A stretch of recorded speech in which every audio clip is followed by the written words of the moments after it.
Chain Drug Review and Mass Market Retailers Video Forum. Brought to you by the Emerson Group. Hello everyone, I'm Jeffrey Wolt, Editor-in-Chief of Retail Media IQ. Welcome to our video forum.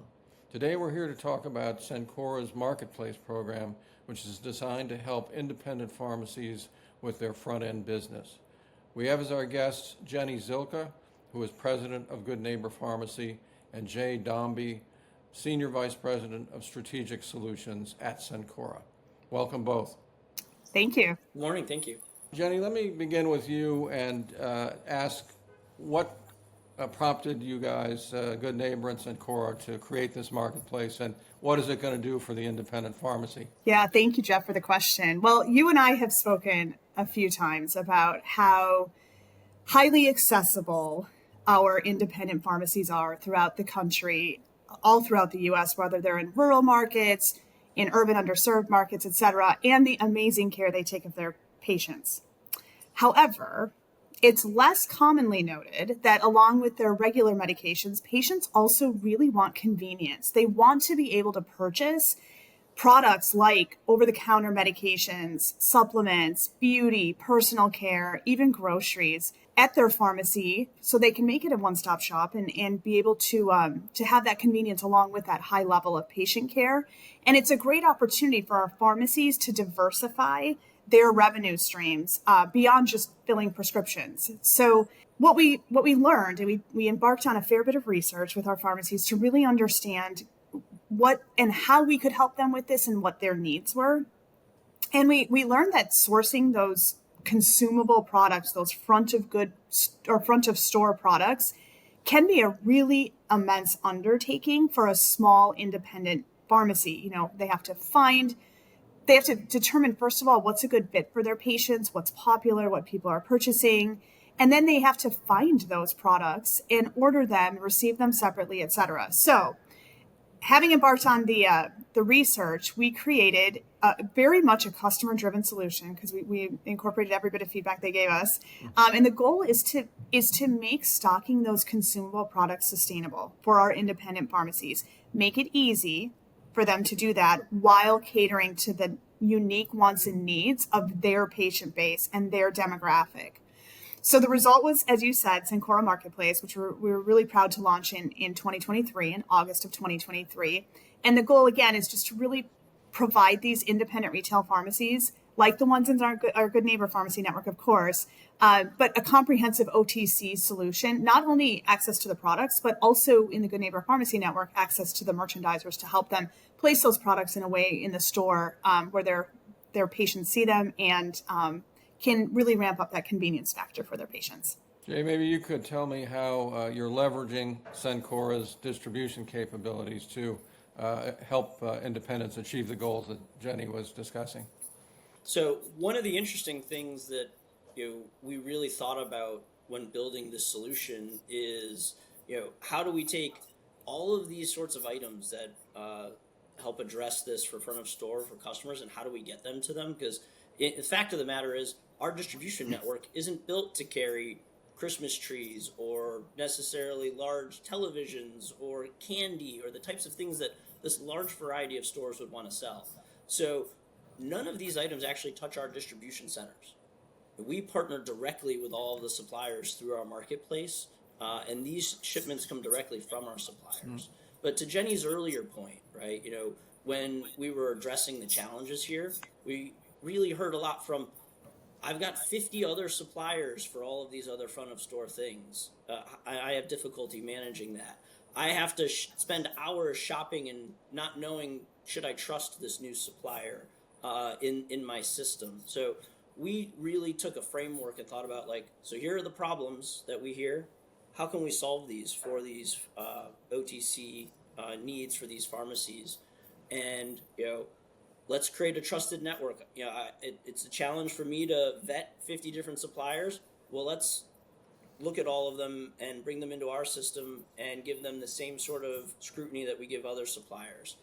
You don't want to have to manage and pay 50 invoices. Let's do consolidated invoicing for all of these customers. And at this point right now, we have over 250 sellers and over 50,000 individual SKU items available for customers. Everything from cosmetics and medical surgical supplies to Snickers bars and Legos.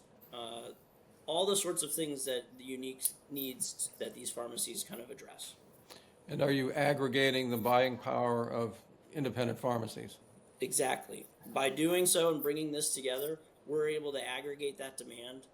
We're able to get best-in-class pricing for our customers so that they know that they're safely not only getting the product they want, but they're getting it at a price that's as competitive, or if not better, than they can get elsewhere.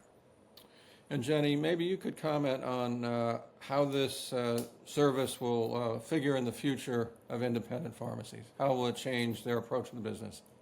Yeah, I think for the independent pharmacies, as we think about the future, we're thinking a lot about how they can offset declining reimbursement, because we all know that's a challenge for our pharmacies, by diversifying their revenue streams, right? So we've talked a lot about clinical services, vaccination programs, all the wonderful things our pharmacies do to care for their patients every day from a clinical perspective and care for their patients very holistically beyond filling prescriptions.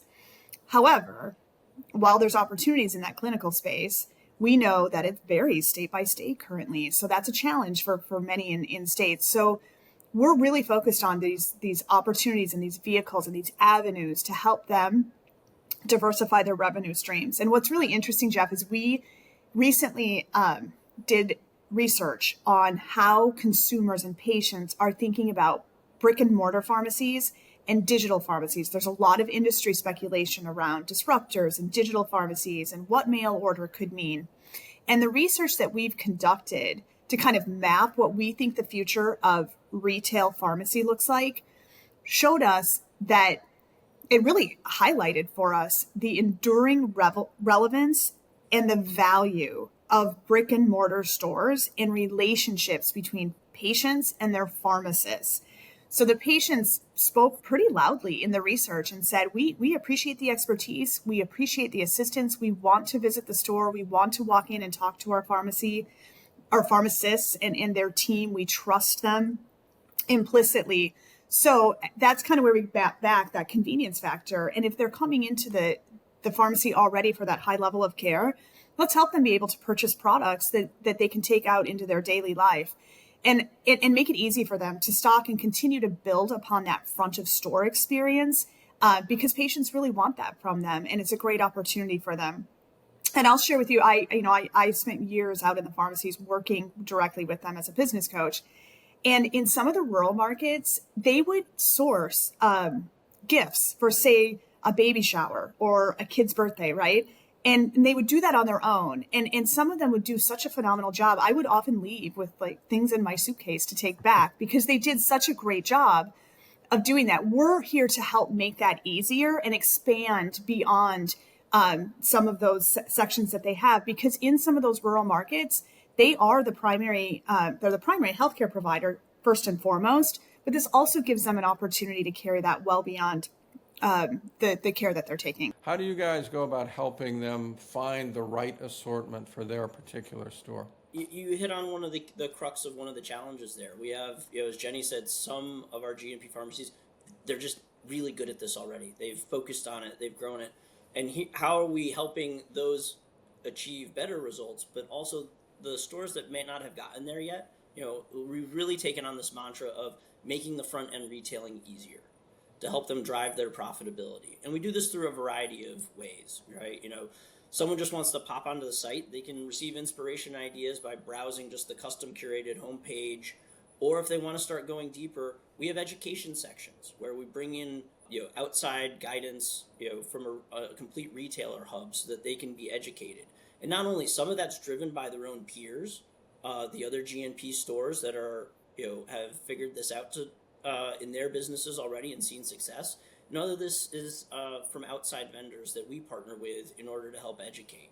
And it's all integrated with the business coaches, our merchandisers that are on site and everything to really help and drive this new area of business for the stores that that maybe they've dipped their toe in it a little bit in the past, but what tools and what ways can we inspire them to drive them and make this more effective, right? And one great example, that has always stood out to me that happened early on in our journey was, we had a merchandiser in a store, and this merchandiser, his name's Ben. He knows I've told this story a ton of times, and he was talking about Marketplace with the pharmacist, and I've never heard of this before, that sort of thing, and starting to talk through it. And the pharmacist goes, actually, I had a customer walk in earlier this morning and ask about this specific ethnic shampoo that I don't carry. And I wrote it down here on my Post-it note. I was going to check Amazon or something, try and find it.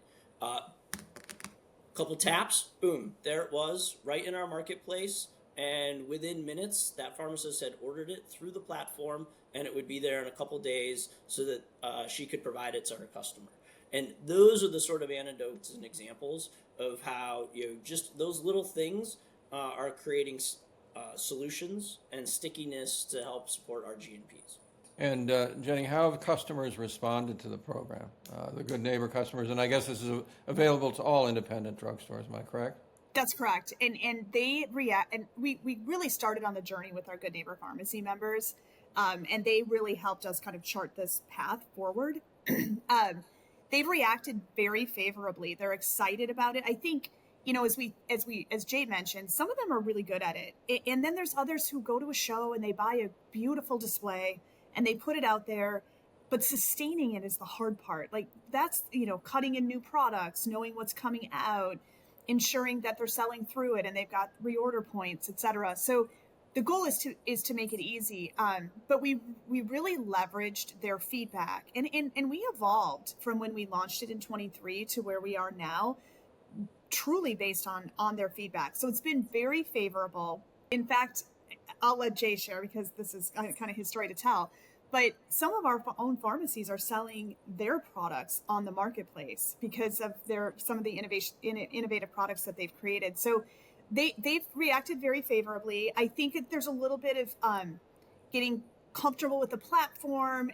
They have a lot of different relationships, and you kind of have to ease your way into the platform as you sell through product. So it's it's got a tail as they implement it and train their staff on how to use it, etc. But they've loved it. The merchandisers are working very closely with them to help set the planograms. And I think that's one of the things we're really excited about is it's not just an ordering platform. We have the support to help, especially our Good Neighbor pharmacies who have the merchandisers, make sure that the product is planogrammed correctly. It's in an appropriate place in the pharmacy, based on patient traffic, etc. So they've reacted really favorably. We're really excited about it. And how many participants are there? How many pharmacies are a part of the program at this point?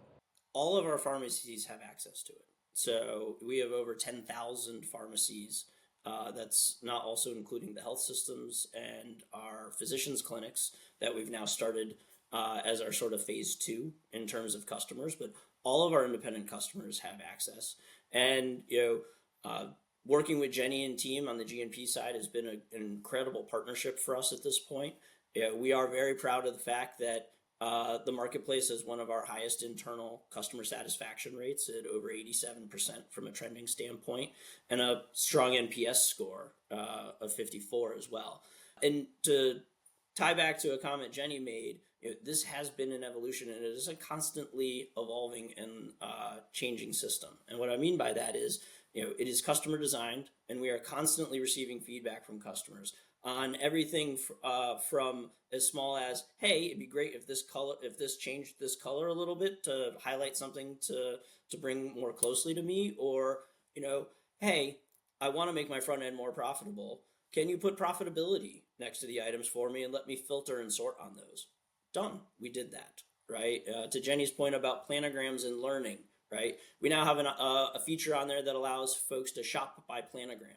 So not only do you see the planogram, but with one click, they can purchase everything on the planogram, including the shelf or the stand it has, and so forth. So how are we focused on making this easier for folks, but also opening up new opportunities? And one of the more recent opportunities this has opened up is We now have a handful of GNP stores who are also sellers on our marketplace. Right now, back to the earlier comment about some of our independents.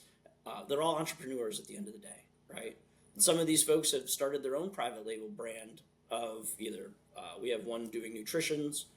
We have one focused on coffee. They are now sellers on our marketplace, selling to other GNP stores their private label brands. And we love the fact that we're creating this ecosystem that allows all the GNPs to partner together and bring home more success. Would small chains be welcome in this program? Yes. The answer is yes. Everybody is welcome. As with any program, we've had to sort of phase our approach in terms of bringing folks on and so forth. But we are ready to partner with small chains, and even we're in discussions with some of our larger corporate partnership programs on how the marketplace can support them on their individual and unique needs as well. Final question for you guys. What upcoming enhancements are you working on that your GNP customers and others should know about? This is truly a for pharmacists and patients by pharmacists and patients program. So the enhancements and the changes and the evolution that we've seen has been driven by the feedback of our pharmacies. So we're partnering really closely with them to not only, as Jay said, we've made changes, we've launched some of the changes. We're listening to them too, where they say, hey, this is good, but what if we could do this? And the goal is to make it a really curated experience for them versus just a place where you can go buy things. So I'll talk about two things, in terms of enhancements and things on our roadmap. Again, all positive feedback from the customers. I'll say on the product side, two things. One, we're expanding some of our categories, some individual products and category areas that some folks and some of our customers said they'd like to see. On top of that, one of the features that people have said they'd like to see more of are we've had done some what we call pre-buys, right? It's 6 months in advance of Halloween. You can place your orders for candy or trick-or-treat bags or the types of things you'd want in your system. And the pharmacies, their feedback has been, give us more of these so that we can plan ahead, so that we know 6 months in advance, I'm done with all my Halloween ordering. And that's also allowed us to partner with some of the strategic candy suppliers in the nation and everything to get our GNPs access to like the custom Halloween shaped Reese's or the different types of things that they might not have normally had access to.